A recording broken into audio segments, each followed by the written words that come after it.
Ever since Persona 5's Joker was announced as the first of 5 characters for Smash Ultimate's DLC, many people have been speculating that Persona 5 is going to come to the Nintendo Switch in 2019. But is this a case of people wanting something badly enough that they'll ignore any evidence that contradicts their desires? Or is it really possible that for the first time in Persona's 20 years of existence, that a core game will come to a console that isn't owned by Sony? Well, if you ask my fibromyalgia-ridden ass, I definitely think it should. Because there's literally not one good reason in the entire universe for Persona 5 to remain a third-party PlayStation exclusive. And there's an assload of good reasons why Sega and Atlus would be stupid not to bring the Persona series to the Switch. What good reasons are there, you ask? Well, turn the heat up, apologize to your Uncle Eddie for you-know-what, press the subscribe button if you haven't already, and allow me, the world's most average-sized man, Cameron, to tell you 0 reasons why Persona 5 shouldn't come to the Nintendo Switch and like a million reasons why it should.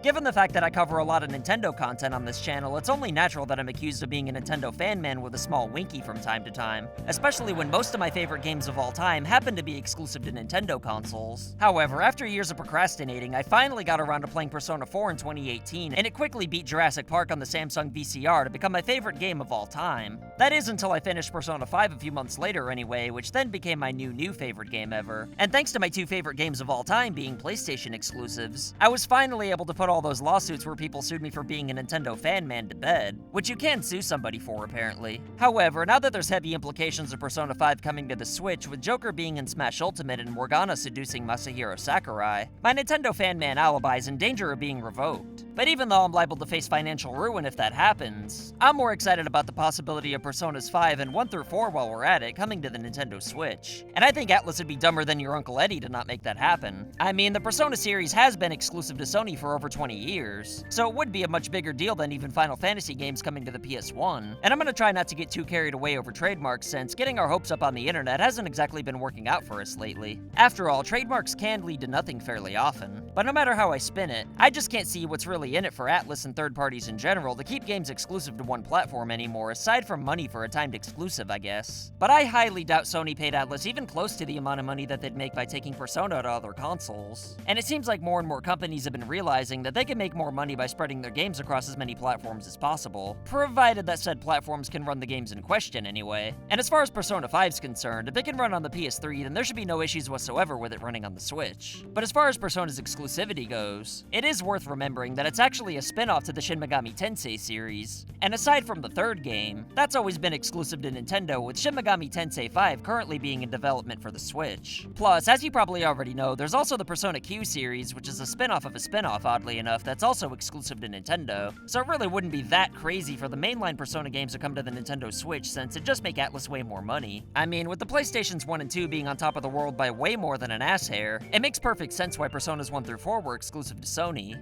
And even though Sony's consoles cooled off with the PS3, Persona's always been the most popular in Japan. And since Xbox barely even exists out there and the Wii U wasn't exactly setting the world on fire, it also makes sense that Atlus didn't jump ship and started Persona 5 as a Sony exclusive like they always had in the past, especially since the game ended up on the PS4 anyway. However, with the landscape being drastically different than it was when the first 4 Persona games came out, and with the Switch being as popular as it is, why should Atlus leave money on the table and keep Persona 5 on the PS3 and 4, when most people who are gonna buy those games on those platforms probably already have? I mean, I suppose it's possible that Sony has some kind of contract with Atlus, and while I'm sure they probably have something to keep Persona 5 as a timed exclusive, it can't exactly be too ironclad with the Persona Q series existing on the 3DS, which may be spin-offs. But if Sony really was married to Persona, then I don't think they'd be too happy with it having a romantic dinner with Nintendo's 3DS on 2 separate occasions. So there's no way in hell that Sony could legally stop Atlus from releasing Persona 5 on the Nintendo Switch, just like Nintendo couldn't stop Final Fantasy, Mega Man, Castlevania, and Bubsy from going to the PS1.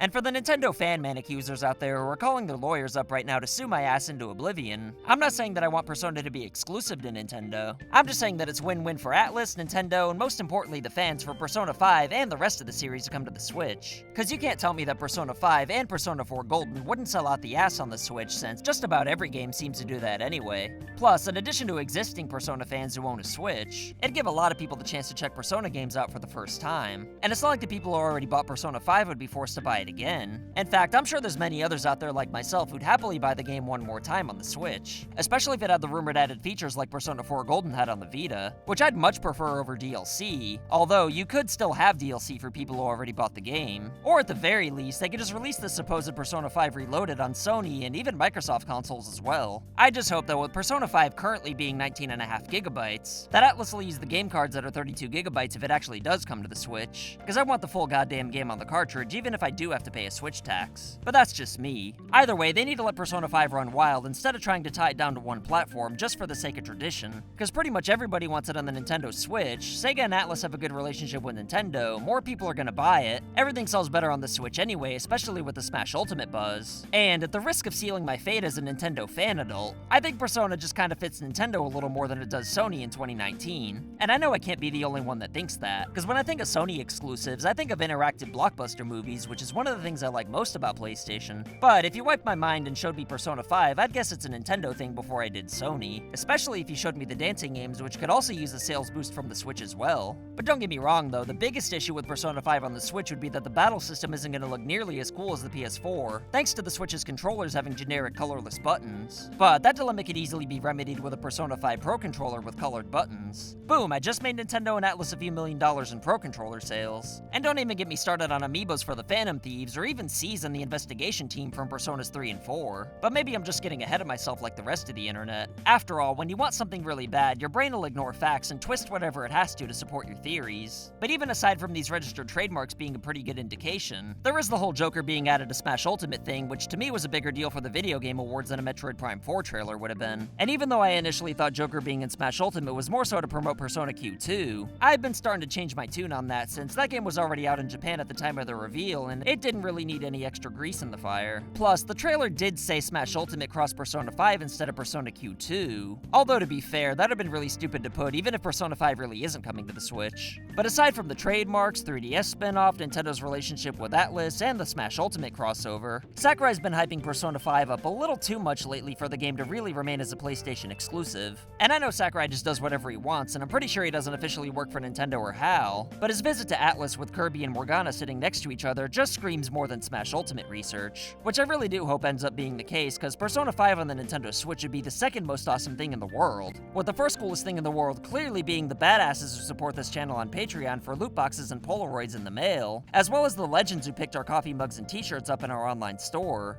And if you're one of those badasses and want to appear in our videos, then just send us pictures or videos of you rocking the merch, just like this sexy beast right here. What do you think about Persona 5 coming to the Switch though? Would it tickle your fancy, or do you not give a monkey's patoot about JRPGs? Either way, let me know what you think in the comments below, and as always, I'll pin whatever I find most entertaining or intriguing. Don't forget to like and share this video to help this channel grow, because it really does go a long way. And if you're a badass sexy beast who likes being pandered to in end slates, then prove it by clicking the subscribe button if you haven't already. My name's Cameron Gooding Jr., and I'll see you next time. So I want to say thank you to your loyalty, thank you for your support.